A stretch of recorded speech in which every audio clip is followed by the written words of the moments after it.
शिवसेना, ठाकरे गट, काँग्रेस व सखल मराठा समाज यांच्या वतीने उसगाव मुख्य प्रवेशद्वाराजवळ छत्रपती शिवाजी महाराजांच्या मूर्तीला पुष्पहार घालून चौकात साखरपेढे वाटून आनंदोत्सव साजरा करण्यात आला।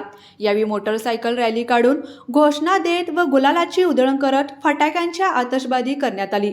कावजी कदम, राजू यादव, प्रकाश महाडिक, विक्रम चौगले, दीपक मुदगडे यांनी आपली मनोगत व्यक्त करत मनोज जरांगे पाटील यांनी मराठा आरक्षणासाठी आपली जिद्द सोडली नाही। संदेशीर मार्गाच्या आंदोलनाचे सातत्य ठेवत आपल्या मागणीवर ठाम राहिले। त्यामुळे मराठा समाजाने त्यांच्यावरती प्रचंड विश्वास ठेवला व मुंबईच्या दिशेने लाखो मराठा तरुण, वयोवृद्ध व महिलांनी कूच केली।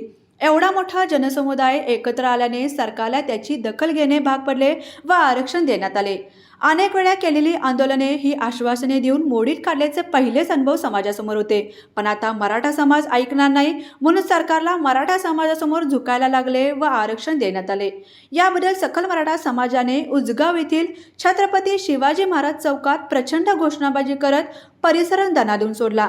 यावेळी उसगावचे सरपंच मधुकर चव्हाण, कावजी कदम, करवीर तालुका प्रमुख राजू यादव, महेश जाधव, अनिल यादव, अशोक निगडे, सुनील पवार, बाळासाहेब मनाडे, दिनकर पवार, विक्रम चौगले, दीपक रेडेकर, विराग करी, बाळासो यादव, अमर जाधव, सचिन चौगले, शामराव यादव, दत्ता यादव, मधुकर चव्हाण, सतीश मुसळे, राहुल मोळे, संजय निगडे, सूरज पाटील, विनायक हावळ, दादू यादव, सूरज इंगोले, अभि मोळे, संजय चौगले, बाजीराव मनाडे, संभाजी यादव, गुरुदेव माने, अरविंद शिंदे, नारायण मनाडे, श्रीधर कदम, दीपक पाटील, अजित माने, सतीश वळकुंजे, संदीप वळकुंजे, सतीश भोसले, अजित चव्हाण, बंडा पाटील, योगेश लोहार, शरद लांडगे तसेच सकल मराठाचे अभिजित कदम, विश्वास यादव, प्रकाश महाडिक, रोहित शिंदे, सुनील यवलुजे, विजय वरुटे, धनंजय भोसले, दीपक मुदगडे, विजय शिंदे, अजित पाटील, संदीप मनाडे, योगेश खाडे, दर्शन माने, उमेश कदम, उदय पाटील,